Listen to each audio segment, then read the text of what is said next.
Hai, selamat jumpa lagi bersama saya. Okey, pada hari ini saya nak review kepada anda tentang pemegang handle pam racun. Saya nak sebut benda ni pun tak reti lah.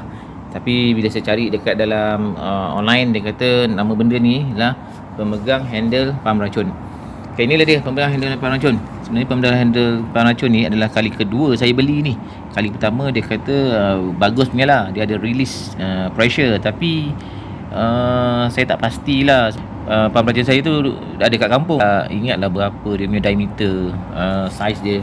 Jadi apa yang berlaku adalah pada bahagian ni, pada bahagian bawah ni, kalau kita masukkan dia tak boleh ngam. Sebab yang ni 18mm dia kata kat sini. Ni adalah kali kedua saya beli. Sebab yang mula-mula tu tak boleh, besar sangat pada bahagian ni dia. Bahagian depan ni pun beza. Jadi susah lah untuk kita nak buat perbandingan. Sebab kalau benda tu tak ada kan, kita agak-agak akan jadi silap lah. Tapi saya tak jadi nak pulang sebab masa tak ada lah. Sebab saya kekurangan masa. Jadi apa nak buat, yang tu burn macam tu je lah. Ada kat kampung tu besar, yang ada dia punya saiz pun besar sikit lah. Tapi tu lagi kualiti. Yang ni pula dekat dalam iklan dia kata bukanlah main bagus, high quality lah apalah. Tapi bila saya belek-belek balik, saya tengok taklah hebat mana pun. Sebab kalau kualiti bagus takkan ada kesan plastik macam ni. Finishing dia tu tak cantik kan. Nampak ni kesan plastik tu macam suatu proses pembuatan tu kan, finishing dia tu kan tak betul bagus kan. Jadi inilah dia, saya pegang pun rasa ringan ni. Ringan ni, macam tak ada kualiti sangat lah. Ringan sangat. Okey lagi yang mula-mula tu, yang saya beli berdua mula-mula tu. Tapi itulah yang tu dah rosak. Pada bahagian dalam ni sini, racun akan keluar. Sebenarnya bahaya tau kalau racun boleh keluar. Sebab racun ni digunakan untuk racun rumput, dan dia ambil masa untuk menyebabkan rumput tersebut mati. Tapi dalam jangka masa yang sama, kalau awak meracun tetapi awak tak caring dengan apa yang berlaku pada pam racun tersebut, ianya merupakan satu pembunuh dalam senyap lah.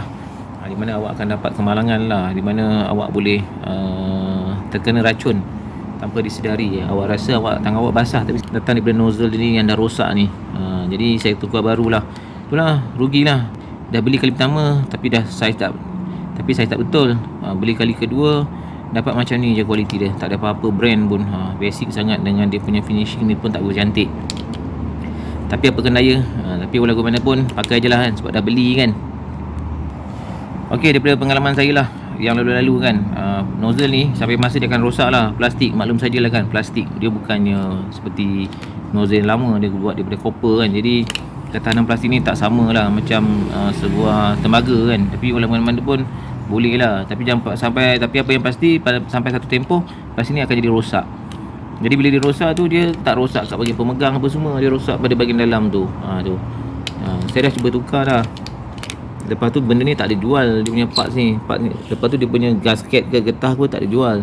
Dia datang dalam keadaan macam ni, yang dia kena beli sekali. Tapi itulah, saya tak puas hati lah dengan apa yang berlaku ni. Tapi itulah, nak buat macam mana kan. Tapi walaupun bagaimana pun saya dah gunakan pam racun tersebut dah masuk 2 tahun lah. Jadi fair lah kalau dia nak rosak pun. Okey, so apa yang saya nak buat pada hari ni adalah sedikit modifikasi. Modifikasi ni biasalah. Semua orang nak ada masanya modifikasi tersebut bagus. Yang ni saya nak buat modifikasi supaya ketika berlaku kegagalan pada pam ni, macam yang saya alami sebelum ni, pada bahagian sini yang saya tunjuk tadi tu, saya tak nak sisa air titisan tu jatuh ke bahagian dari sini dan dia dipenuh, lepas tu membahayakan saya. So apa yang saya dapat perolehi daripada study case yang lalu, apabila air racun tersebut penuh, dia akan penuh pada bahagian sini tau, bahagian dalam ni bertakung tau. Jadi hari ni saya nak lubangkan sikit pada bahagian sini, satu mata drill yang halus lah. Jangan terlalu besar tu, hati-hati. Sebab pada bahagian sini kalau kita tengok kan, dia ada satu plastik yang membantu untuk tekan dia punya valve ni. Jadi jangan sampai pada bahagian tu, dan pastikan lubang yang kita nak buat tersebut tidak menjejaskan tahanan handle ni. Okey, so sekarang ni saya nak buat.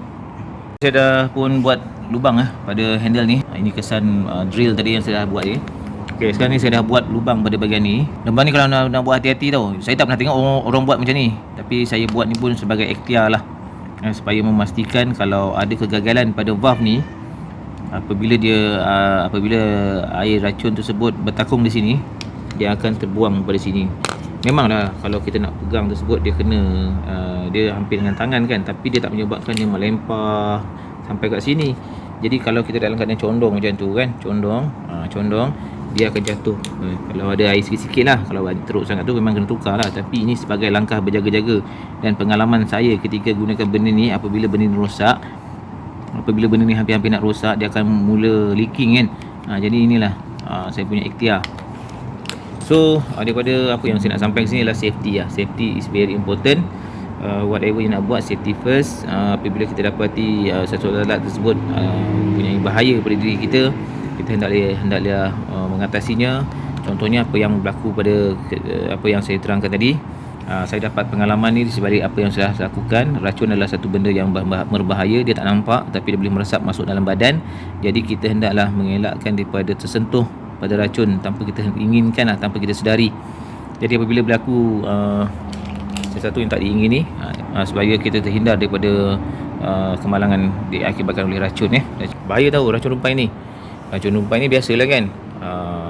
Hingga kini saya pun hairan kenapalah syarikat pengeluar racun ni tak keluarkan racun yang sesuai ataupun bagus lah kan. Macam racun rumpai kan, kalau awak biasalah meracun rumput apa semua kan. Kalau racun ni kalau awak pakai kan, satu racun tak cukup tu, kena campur A, campur B, campur C, baru racun tersebut kuat. Nak menambah duit je tu kan. Sebab kita nak beli racun tu nak tambah duit lagi. Tambah duit lagi. Tapi bila kita dah mix racun tersebut, dah buat formula kita sendiri, awak tahulah apa hasil dia. Dia akan jadi racun yang sangat bahaya. Kita yang nak berurusan dengan racun tersebut pun kena pastikan kita safety daripada bahaya-bahaya tu. Salah satunya ialah pastikan nozzle yang kita gunakan ni bagus. Tapi yang ni dia tulis bagus, bagi bintang banyak-banyak, tapi taklah bagus mana pun. Macam ni lah bintang dia yang orang beat dengan produk ni. Saya pun tak tahu dengan keadaan macam ni kan. Tapi di samping tu, daripada pengalaman saya, apabila valve ni rosak, air racun akan menitis. Jadi apa yang boleh saya lakukan untuk memberikan safety pada diri saya ialah saya lubangkan macam ni. Itulah komen saya dan ikhtiar saya untuk memastikan handle pam racun ni berada dalam keadaan baik. Okey, saya kat sini dulu. Jumpa lagi.